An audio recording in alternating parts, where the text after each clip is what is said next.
টাঙ্গাইলের সখীপুরে অপরিকল্পিতভাবে নির্মাণ করায় অব্যবহৃত অবস্থায় পড়ে আছে সোয়া ২ কোটি টাকার ব্রিজ।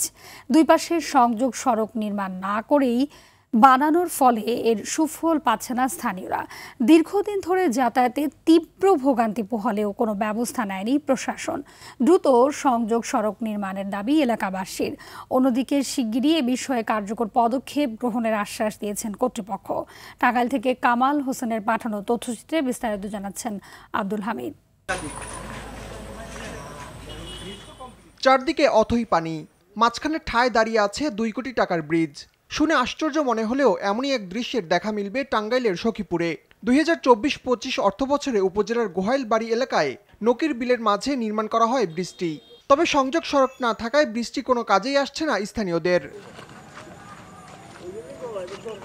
এতে চরম ভোগান্তি পোহাতে হচ্ছে এলাকাবাসীকে। সংযোগ সড়ক না থাকায় বিলের ওপারে যেতে কখনো নৌকা আবার কখনো পাড়ি দিতে হচ্ছে অতিরিক্ত কয়েক কিলোমিটারের পথ।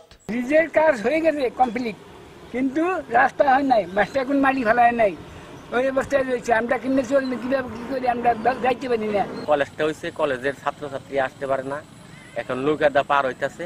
রবি শস্যকে আনার খুব কষ্ট হয়। আমরা অনেকদিন দীর্ঘদিন যাবত এই কষ্ট করতেছি। এই রাস্তাটা যাতে দ্রুত সংস্কার হয় এইটা আমরা দাবি করছি। পানি নেমে গেলে সংযোগ সড়ক নির্মাণের আশ্বাস স্থানীয় সরকার প্রকৌশল অধিদপ্তরের এই কর্মকর্তার। এই ব্রিজের পরে আরো 1 কিলোমিটার রাস্তা দরপত্র এবং প্রাক্কলন অনুমোদন প্রক্রিয়াধীন রয়েছে। এই ব্রিজ এবং রাস্তার কাজ সম্পন্ন হলে গোয়ালবাড়ি থেকে তেজপুর সড়কে খুব সহজেই যাতায়াত ব্যবস্থা উন্নতি সাধন হবে। জনদুর্ভোগ লাঘবে নির্মিত ব্রিজটি এখন গলার কাটা হয়ে দাঁড়িয়েছে এলাকাবাসীর।